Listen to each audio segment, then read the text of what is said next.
মা হওয়ার পর থেকে আড়ালেই রয়েছেন বলিউড অভিনেত্রী দীপিকা পাড়ুকোন।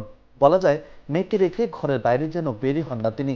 এদিকে মা দীপিকাকে দেখতে অধীর আগ্রহে অপেক্ষায় তার ভক্তরা। অবশেষে প্রকাশ্যে এলেন এই অভিনেত্রী।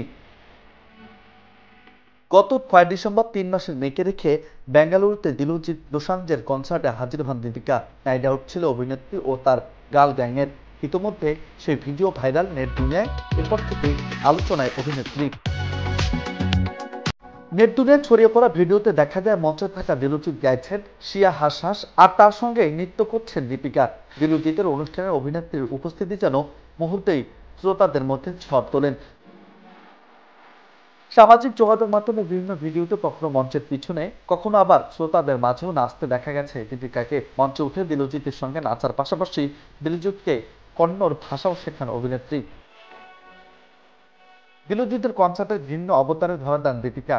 এদিন সাদা টপ ও জিন্স পরে এসেছিলেন এই অভিনেত্রী। মেয়ে জন্মের পর এত মানুষের মাঝে এভাবে প্রথমবার হাজির হলেন দীপিকা। তাই অভিনেত্রীর লুক নিয়েও নেটিজেনদের চর্চা তুঙ্গে। ভালোবেসে 2018 সালে গাঁটছড়া বাঁধেন রণবীর দীপিকা।